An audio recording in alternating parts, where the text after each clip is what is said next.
Welcome to the Nurture Podcast. This is Iris Sullivan Dare. I'm here with Ginger Edwards, and we explore that space between what is and what is possible that we can co-create together on this beautiful planet. Nice. Hi, what's been lighting you up, Ginger, friend mine? Well, I was just thinking it's our 10th episode. So we've done 10 of these, which I don't know. I guess it's not a very big number, but it feels important. It feels significant. I feel like things move in cycles of 10 in my life for some reason.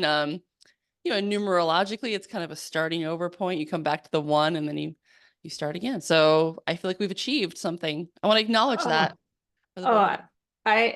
I super like that. And I also really like 10 because of course I am 10 of 10 because I have 9 brothers and sisters. Oh my goodness. So 10 is, yeah, I wrote a whole essay about the power of 10 recently, actually. Really? Yeah, on my Substack. Do give us a little highlight reel.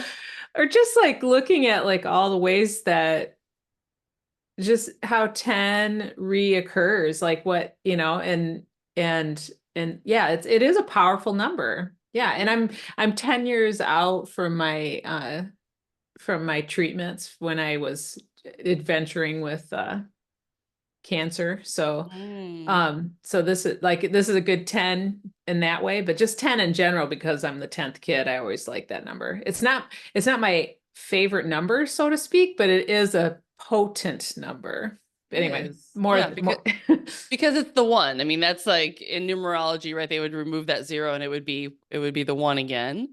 And I think yes. that it's like, yeah, it's very powerful. It's about the individual, the beginning, the fool in the tarot deck, where is it where just kind of like, Our yeah. 10, our 10 fingers, Yeah, we 10 have toes. 10 fingers, we have 10 toes. There's lots of things. So anyway, congratulations to you and I for that. And I thanks know. to all of our listeners. And thanks to Kathryn Claire for the beautiful intro music and all the things. It's been really fun. And we've been, building some momentum.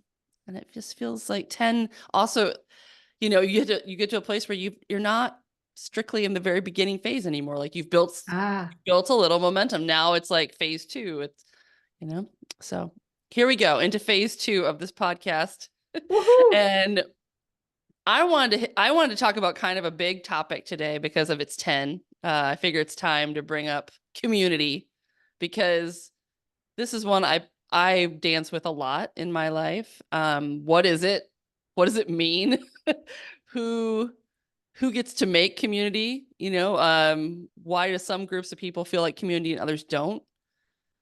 Yes. And yeah, like I think in its essence, when we talk about nurture culture, are we talking about community in a sense? I mean, it's a key part of it.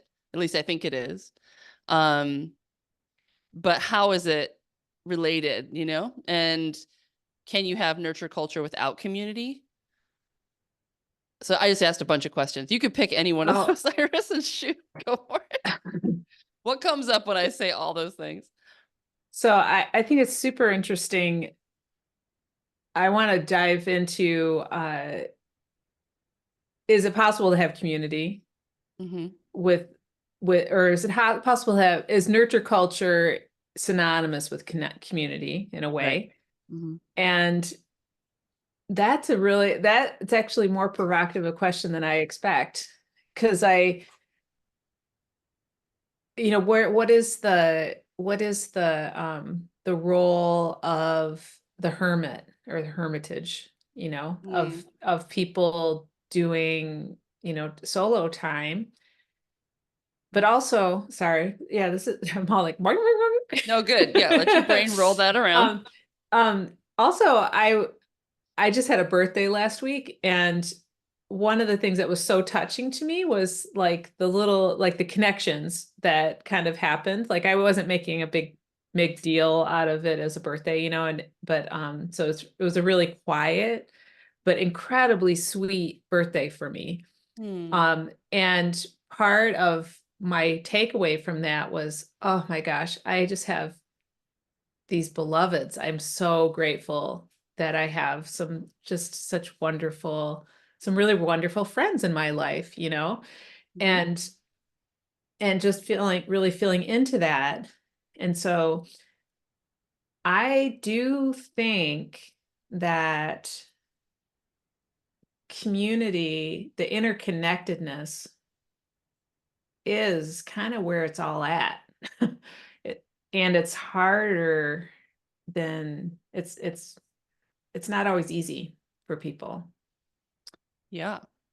It's not easy for me. I feel like I've been working, like, I don't know, pondering this one a bit because I was listening to some women talk about community online, and they were all talking about it as if like, oh, it's, these heart-centered places where I feel seen and heard and connected to people, the same beliefs I do. And my initial reaction living on the coast was like, well, that's not how I think about community at all. Actually, I think about it as just like the people who live here. Like Hmm. there is a community of people and we all live in the same place. And I don't know all of them. I know a bunch of them, but I don't know all of them. And the ones I do know, I don't know super well. I just feel like, oh, they're a community member, you know, and they don't believe the same things I believe. They're certainly not like, I don't feel seen or supported or heard by all of them. Some of them I do at certain times, but it was definitely more of a geographical description. And I've kind of liked that up to a point. I think I might be shifting that now.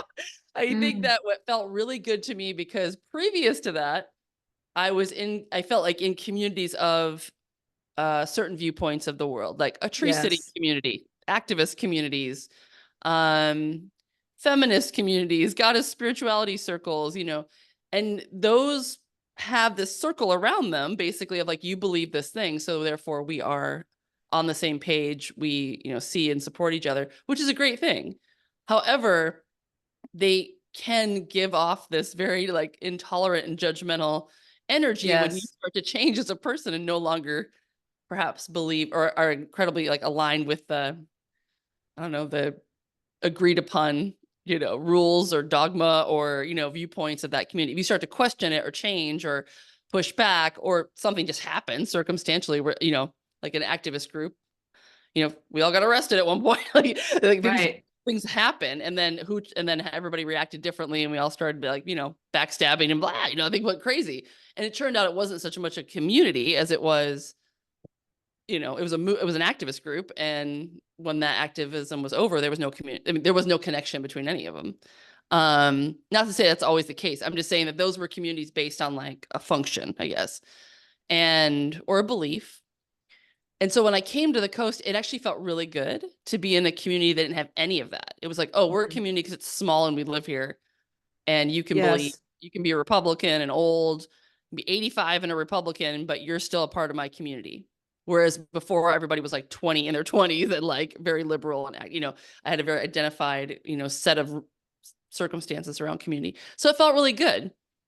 And then lately, as I get older, go through a divorce and everything, I kind of feel like, I don't know, maybe I feel like a little lonely just living in a town and like where I feel like you have community, but then you don't feel exactly like you have the people who really are maybe vibing with what you believe. It's just, oh, they just live here.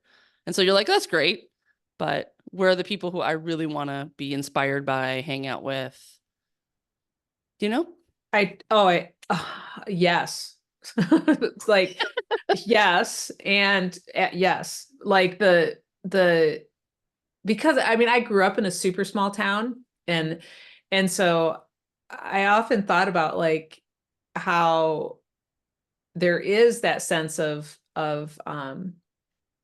longevity and time in and just Mhm. knowing and accepting people. And so like there's definitely this sense of like, oh, so and so is just kind of grumpy, but they got a good heart or like there's that kind of goes on and that there's a because no one's really going anywhere, there's a certain level of tolerance that you kind of need. Yeah. Otherwise, but then I think about Wendell Berry talking about community and how he defines community is like those intersections of people that rely upon each other. Mm, So you rely on them and they also rely on you. And I think that mm, that sometimes our society is super mobile and we don't always have those experiences with each other where we have such a hyper individualistic society Yeah. that I think that's a rural lens to be like, you need each other in that way. And it's like, I just think about like the 2007 storm out here, the great coastal gale of December Hmm. Hmm. 2007. And that was absolutely like anyone, like everything stopped except that some people had their roofs peeled back like a god came along with a can opener, Hmm. and people were like totally showing up for each other and taking care of each other and I think about other experiences like that have to do with where I live geographically, Hmm. of experiences of people just, it's nobody was saying, wait, that's the Republican neighbor. They were like, is Yeah. anybody? Yeah. There's like this interesting thing in the culture, the dominant culture, is that in emergencies, like this other level of community becomes apparent. Like people will throw down. Like the common denominator is, oh shit, we're all in this together all of a sudden. And you're right. That's the relying part. And I love that you quoted Wendell Berry, because I feel like for me, nurture culture is often about like looking at what natural systems are about and like what nature teaches us versus what industrialism or capitalism teaches us. And that makes sense, and I think that is true, that there is maybe a movement in America. I mean, we all started on farms here. Like it wasn't even that long ago that everybody was living in farming communities and pretty rurally. So industrialization's new. And to be able to not rely on your neighbor, not to have to be in these extended family systems, maybe was a kind of freedom in a lot of ways. And yet, I think we are paying the price for that. Like Mhm. in terms of money has become like the thing we need to not have community, right? We don't need to rely on other people because we have money. So we Mm. can buy what we need. We can buy even psychotherapy. We can buy babysitting. We can buy lawn care. We can buy, like think of all the things that community might have, like, we can buy food, meals if we, and even more so after COVID, we can have them delivered to our door. Well, not on the coast, but most places you can. And like that, the pandemic also like brought up a lot of this issues for people. Like I think a lot of people are struggling with this now. Like, like we can be extremely excluded, secluded and individualistic even more so now because the pandemic showed us that we could. And yet I think it let a lot of people feeling really isolated and alone.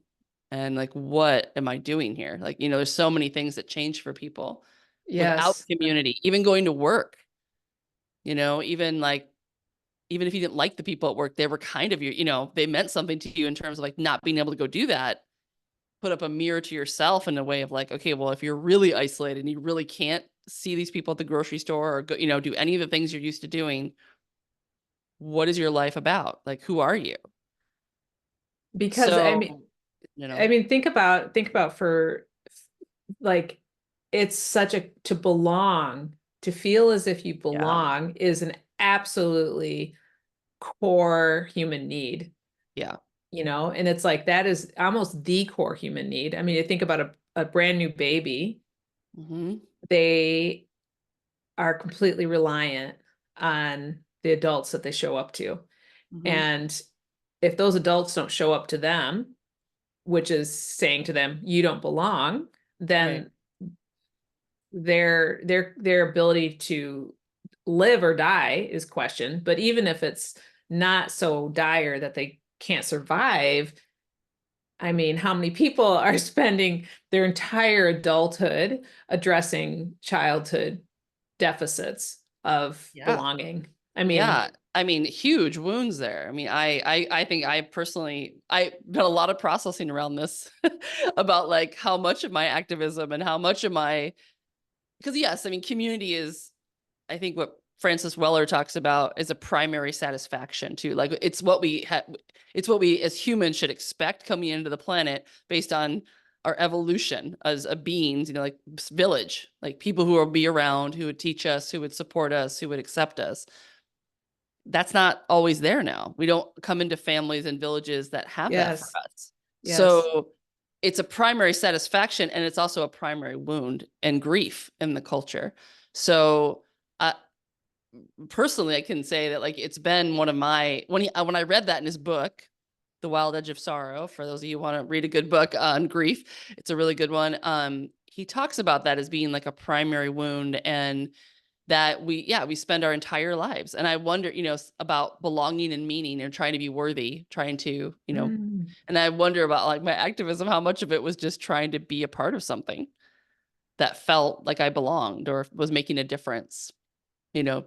Well, and I think that like think about like how so you probably experience this like just like at the farmers market and like the when you do public work like service jobs. Um I noticed this when I did restaurant work of like, oh, when you are interacting with people regularly, like the regulars, what's the relationship between the restaurant and the regulars or the grocery store and the regulars? And it's like, what happens when you know their name? Mm-hmm. And if somebody has, let's say they work from home or they have a fairly isolating lifestyle, to have a cafe where they know your name Mm-hmm. is an incredible important part of your life. And I thought about that so much because that was such a huge part of the Scorcher. We didn't use numbers, we used people's names to deliver their food. Mm. And and I think that that was deliberate because we were trying to create a third place, that was very conscious.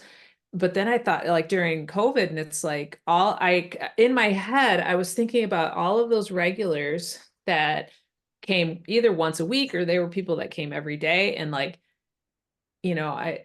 this is like this heartbreaking story of at one point, Joe, my husband, a person told him that he was his only friend, Mm. and one of the customers, and and Joe couldn't remember his name, and Are you and terrible? I'm and so bad with names. I can just no, see I that know, happening to but it me. was like, I mean, he totally, and you realize it's like that human kindness interface that Mm, he was having was so core to his well-being, yeah. but that was what we were in the business of doing, right? Was Yeah. providing human kindness. And it wasn't that, he was having these conversations with them, and but also just like it was a you can imagine it was a real heartbreak for him, and of course he Yeah. didn't say to the person, I don't even know your name, like, but Right. you just realize like it's, Yeah. I don't know. Yeah, like in one of I ended up being part on the core team of someone who was dying on their hospice team. And really my primary relationship with her was that she was one of our regular customers. Mm, And she was isolated because she'd been sick for a long time. And so like who ended up being the people that were surrounding her as she was dying. um there are a couple of us that were there because we were part of her service network. yeah. Does that make sense? And so like, Mm, anyway, so I think that experience taught me two things. One, don't underestimate the importance of professional interactions. And mhm, if you're in that position of providing that, absolutely don't underestimate it. mhm. And that it can be super, super important. And at this, and also, I know like some people are crappy to service people, but don't worry about them. They're in their own path, whatever. Mhm. But also, what are those real relationships where you get to show up and make mistakes and they're going to still be there the next day and Mhm. be like, I still love you. What you did sucked. Moving Mhm. on. Like Yeah. I feel like I don't know. That was a big lot of rambling. No, I relate to that because I feel like I have been in those roles too, where you are providing, like a community space or community service. And farming was one of them. Like I said, farmers markets, lodging, all the things, like your people are coming in, retail. and they know you, and they're like customer number, 200. So like, you're trying, but yeah, I mean, Yeah. you're also doing your job. Like this is part of your function. And so it begs the question of like community, like is that community or is that retail? You know what I mean? Like, is that Right, the nature right. of retail? And where does it tip? Where's the edges of that? And because if you didn't have a bakery anymore, would they be a part of your community? Do you know what I mean? Like if Iris walked away and didn't work at that bakery, is Which that is what I somebody, did, which is which is what exactly you what did? what Yeah. I did. And Yeah. I would say that when I'm out and about in the community, people like that I know from that period of my life are still like, oh, and I am legit happy to see them, like it is like, oh yeah, because that it was a center of my life for, Hmm. 15 plus years. So like, for sure, but also it's okay. So here's the thing. I left the bakery because I got really sick. That was the thing. And then I kind of went back and was like worked part-time, blah, blah. But I was never like immersed in it again. One, because I had neurological damage. My brain was just not really capable of that for a few years. But so like I just walked away cold turkey. Like I got diagnosed and I started treatments and I just like we had a meeting, we called everybody, we're like, I'm out of here. I gotta go deal with this. Hmm. And so the thing that was really interesting to me, I had a good friend whose daughter had passed away very young from cancer as a child. And when I called her to let her know that, because I didn't want her finding out from the grapevine, she was like, I can't be on your support team. And I'm like, Roger that. And she's like, but the most important thing that I wish I'd known going into it was some people will step up and some people will step back, and you will not be able to predict who will take which role, and you have to not take it personally. Hmm.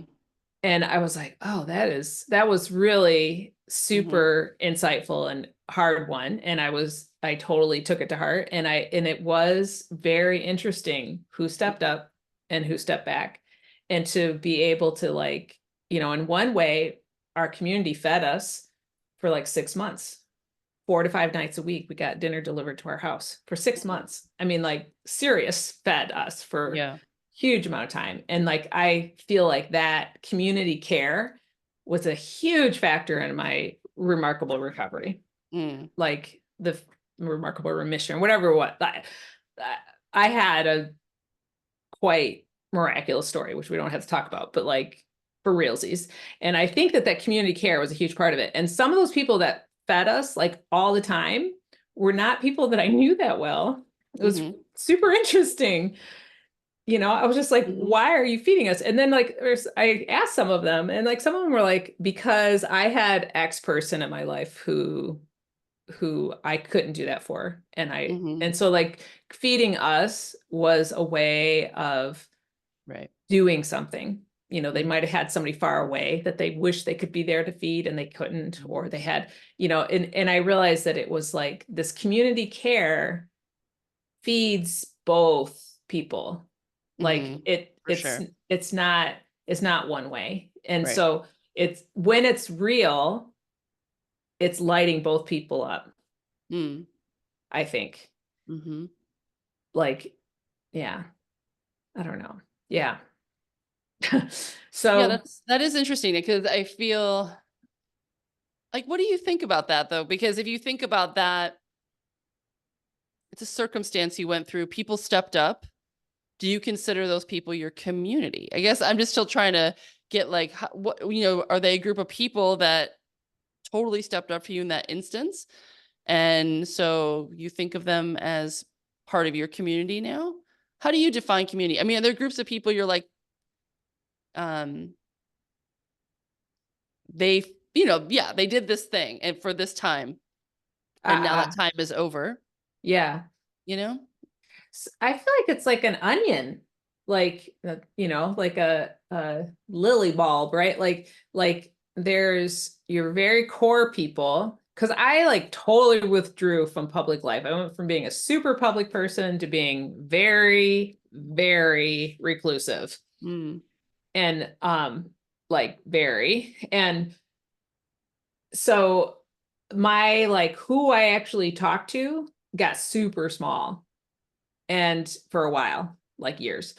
And the thing that's interesting is like as I kind of came back out and kind of expanded into that second and third electron shell or whatever of intimacy, Mm, for some people it was like even though time had passed, no time has passed, it was super easy to like pick right up and mhm, and you know how that is, like there's friends that you don't see for a long time and it's like you see each other and you're like, oh, hello soul, I'm so happy to see you. mhm, And then there's sometimes there's friends that you run into them and and it was a real wounding that you stepped back from them for whatever reason, even though it may or may not have had anything to do with them, and it might end the friendship mhm, because you weren't able to be consistent in whatever way that was mhm, they needed in their life at that time.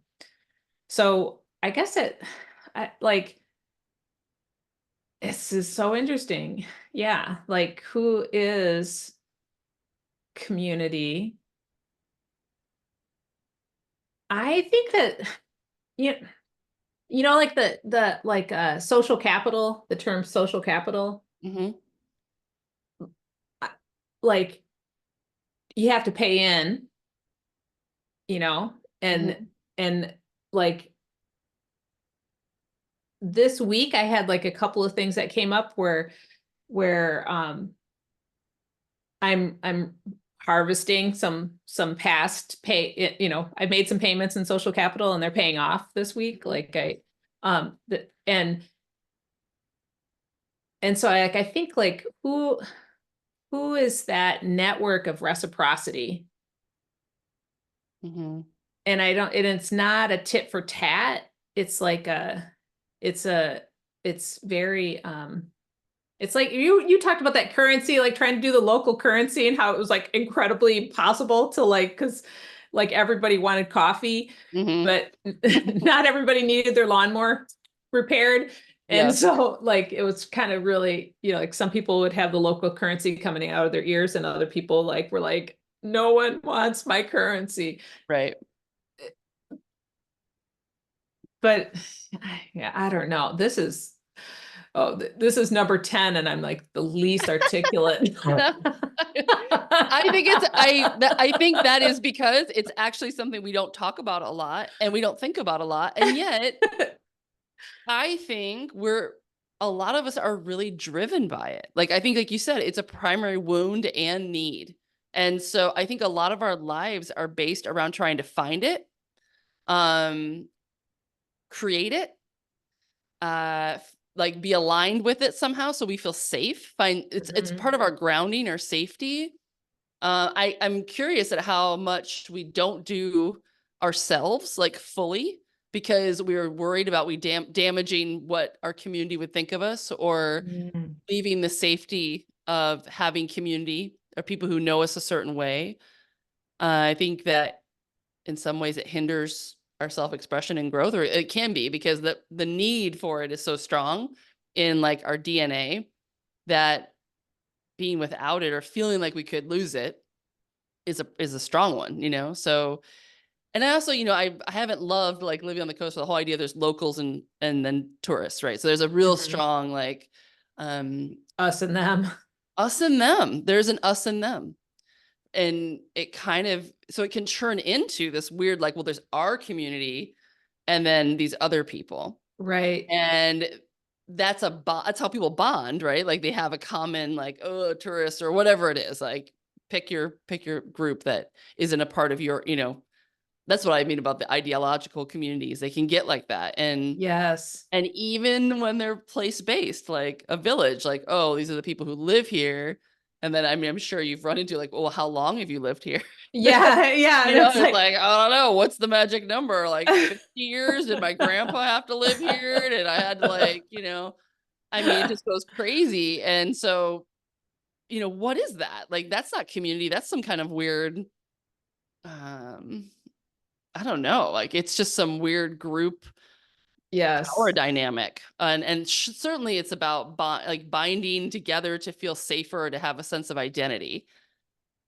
Whereas that's fine unless it's like becomes your identity and that you lose touch with actually who you are and your own like gift. Do you know what I mean? Is it about maintaining the consistency or the status quo of the community or the group? So, so I think that's super interesting because, like, like the small towns are infamous for there's no way to be from here unless you're from here, Yep. So, like, I haven't lived in my hometown for, I don't know, like 44 years or something. What is that? I left when I was 18. I'm 54 now. I can't do math. Mm-hmm. Anyway, a long time. Long you time. know, long time, 30, whatever it is. But my face looks like my relatives. So Mm-hmm. when I go there, Mm-hmm. I like at the grocery store, I get recognized as Sullivan Right. because it's like the fourth generation of my family born there. So like it's like I could move back there and kind of belong, Mm-hmm. which is kind of weird because I've done nothing to deserve that. And I know that like people Mm-hmm. moving to Astoria I've talked to people like that they've moved to Astoria and they're like, people are so unfriendly. Like they're kind of like very, and it's like, I think part of it's our weather, I think there's a lot of introverts here.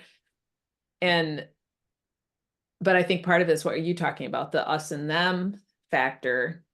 Mm-hmm. And, and, and it's also like, I think how transient are people? Like I find that to be a thing for me of like, do I want to put in the effort to build a relationship with X person if they're not going to be here, in a Mm-hmm. year? Mm-hmm. Like like not so much, So it's not that I don't think, I don't need to be rude to anybody, but I don't need to make any room at the table for them Mm-hmm. because you know, versus like the amazing relationships of like meeting a random stranger in the train and having an amazing conversation. Like that's like when you travel, like that's kind of like people traveling through feels different than like, I don't know. What is it? Jeez Louise. Yeah, that is interesting.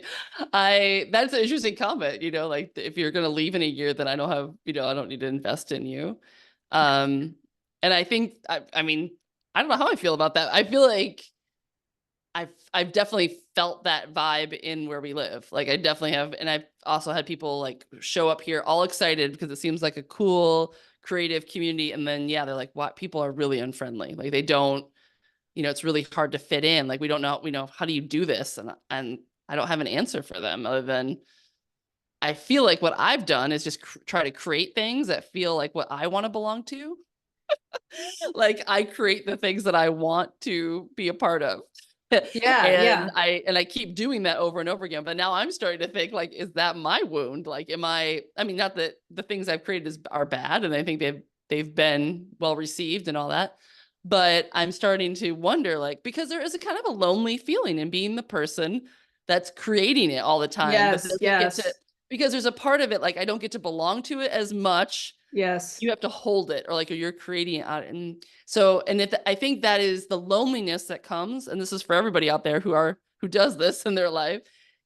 Because you're trying to resist the wound of not belonging or feeling like you don't have the village you want or whatever. You're constantly putting things out there to like make that thing, feel that energy.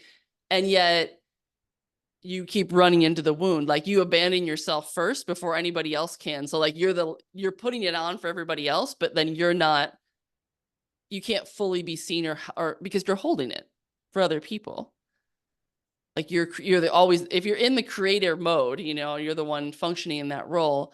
It doesn't feel the same. Right. Yeah. Like, I mean, that's like, and this is like leadership stuff, right? Like Mm-hmm. if you're creating something and you're then the people that gather, yeah, they're definitely having a different experience Yeah. than and versus just like, it's great when somebody else is the leader and you get to just be like, oh, tell me what to do. Great. That's like a wonderful experience. It's Hmm. a very different experience than when because you have to be slightly removed in Yeah. order to be holding that vision and to be able to delegate Yeah. is the separation. And so if you don't have enough opportunities to trade that around. Yeah, trading it around. I think it's because when you show up as leadership, then people assume that that's your role or that you're going to do it, and then you're in that function a lot. And for myself, I get really comfortable in that function. Like it feels good. I'm good at it. I enjoy it. So that's all fine. And yet, there isn't a lot of things that I look around that I'm like, oh, I just find myself in that role over and over again. And pretty soon it feels kind of like, yeah, is this community that's just, if I don't do it, there's not, it's not there. This is a function of me doing it. I'm honestly pondering, like, this isn't what I figured out, y'all. This is what I'm thinking about. So this is up for, like all of you to think about too. But it's interesting that like recently I've like, if that's a wound, then am I resisting a wounding? Do you know? And like, and Mm, therefore what you resist persists. Like, because it's a wound, I want it so badly. I keep trying to create it, find my people. I mean, you hear people saying this all the time. Like, I just want to find my group, find my people, like feel like you belong. You said belonging is a core need. And so you're then creating it, or trying to find it. And I think there's some essential way that like you're not like buying, like just accepting the reality of what's happening. Like I know this is for me. I try to always like, oh well, it's not here. Let's make it happen. Like let's make a farmer's market. Let's do it. And instead of being like, wow, is this my community? There's none of this going on. Like, should I leave? uh, And to me, my brain, it doesn't even occur to me to leave. It's like, no, no, no. We can make it. We can fix it. You know, we can make this happen. And well, I'm not sure if that's a good thing or because I do essentially see, like when I went through my divorce, I felt really lonely. I didn't feel community around me. I felt like, wow, I'm not the strong leader right now. I'm collapsed and everybody knows me as this role. So I get that I have developed relationships based on that dynamic. Therefore, hard for people to understand how to, you know, interact with you and your interact with other. me in a different role. Also, I don't like feeling, I don't like the idea of anybody feeling sorry for me. It makes me really uncomfortable. So there is that, right? So there's a dynamic that I have created. I get that. And yet it was also a reality check of like, and this is what happens when I don't do it. Like there is a way of, I think I've been calling it matching energy, where if you just Mm, you stop over functioning, or I would say like you stop functioning in that role and just let it drop, what is actually there? And is that community? And if it mm. is that enough for me? Or is that enough for you? If you just drop it. And I'm not sure that's the answer. Like maybe we all are supposed to like pick up the ball, which is always what I hope will happen. But if I have to be really realistic with what I'm looking at, that's not what's happening. And I feel a little confused about that. Like, oh, so is this community based on like my work effort, making things, or is this community that's just, if I just accepted like the relationships I have as just where they're at, with just me being showing up just as me and nothing, not bringing anything, a bunch of extra to the table. Yeah, do I want this?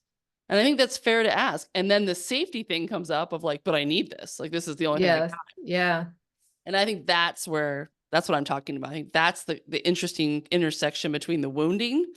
And I think if we're going to talk about nurture culture, this is a conversation we need to like really think about. Like, do we want community based on this primary wound? Like, because I feel like what happens is that people, if you show up, like, how can you unlock your most, like deepest vulnerable, like self to the trust of people when, and honestly, like, I don't know. Does that make when any sense? Now I'm starting to ramble, but I feel like sometimes I'm just like, if I really had to like look at this, am I inspired? Are people meeting me? Is there enough, like energy coming back, or is this all been me? And if it's all been me, then I don't know, like that's I, interesting.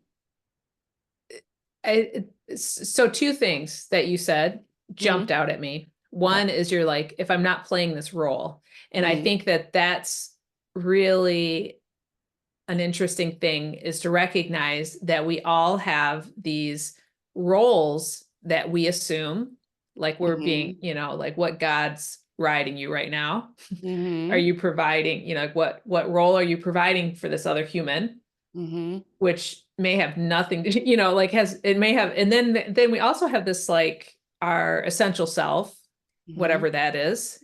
And there's can be a lot of that. Like we can have more than one role. Like you play this role in this zone and you play that role in that zone.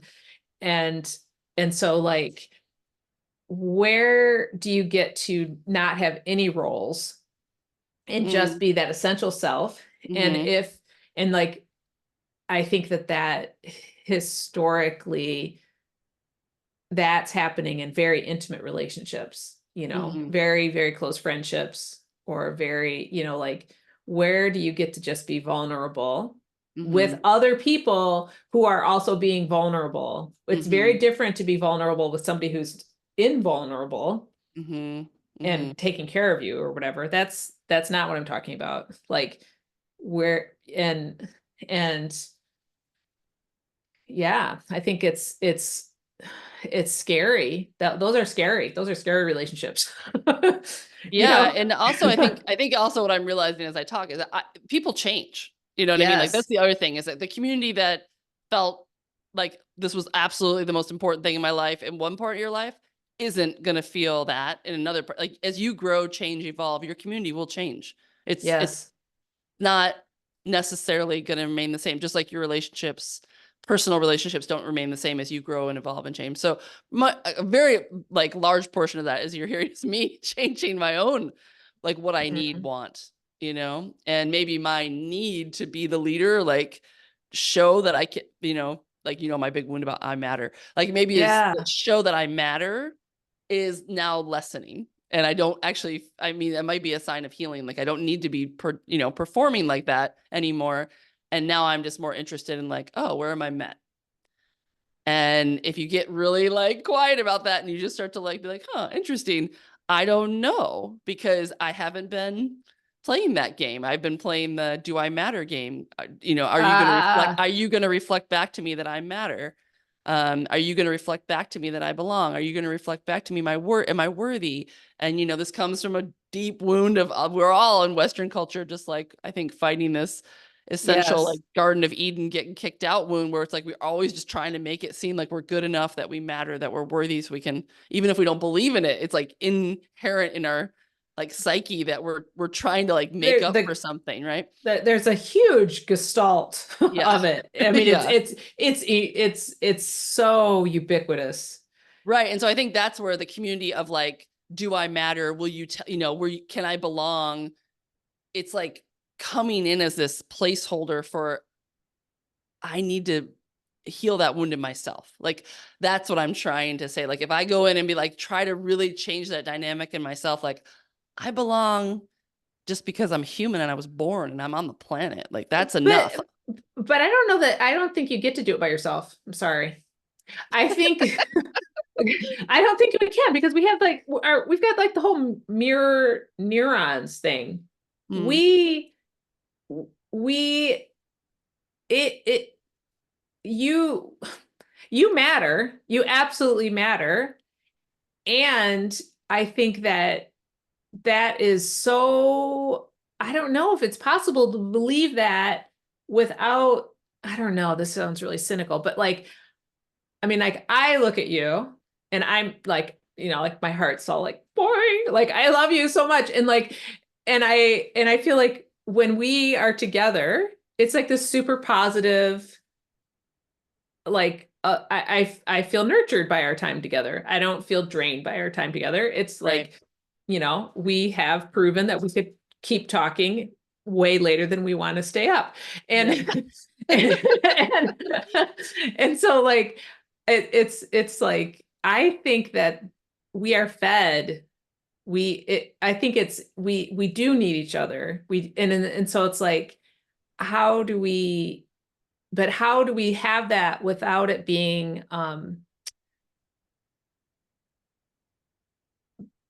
how do we do that without it being stepping up to perform this role?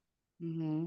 How do we get to how, and it's like, who are those people that, like my friend who's a Buddhist is like talking about Dharma groups, Mm-hmm. like the people that are here on the planet that are here with the same kind of work to do as souls as you. And when you Mm-hmm. see another person that's in your Dharma is working the same Dharma as you, it's like, oh, it's like super sparkly. Like you're like, oh, there you are. Oh, there you are.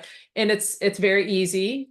Mm-hmm. And it's not, and then versus somebody with a very different Dharma, trying to connect with them can be very, very hard Mm-hmm.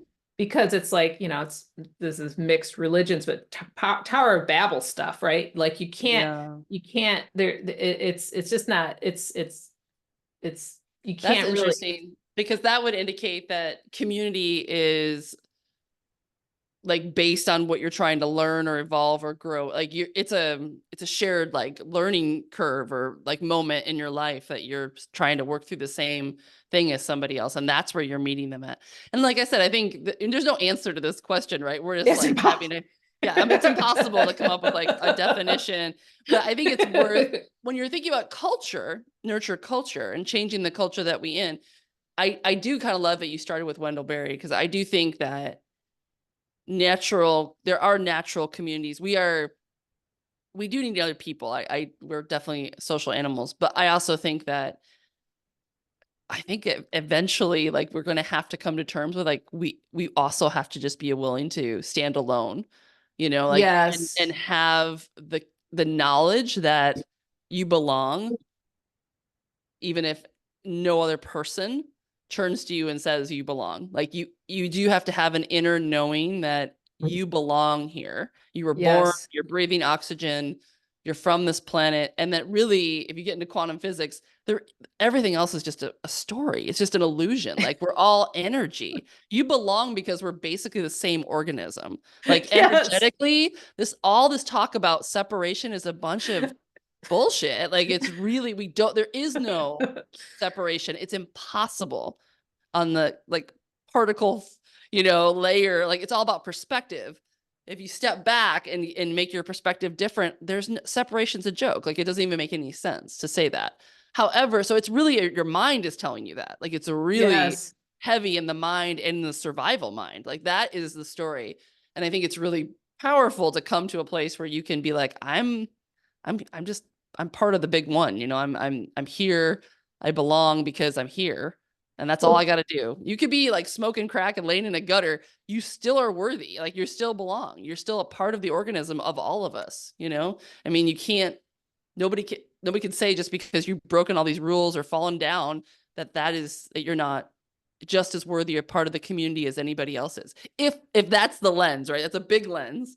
yeah. So I think it also has to do with what lens you're looking at it. And but for me in my path right now, I do feel like standing alone is like a really interesting because I think I've been working really hard to never I think you always have this community of people like Ah. and so it's an interesting like medicine in a way. Well, which is what talking about the hermitage. There's a role for Yes. that Yeah. in it.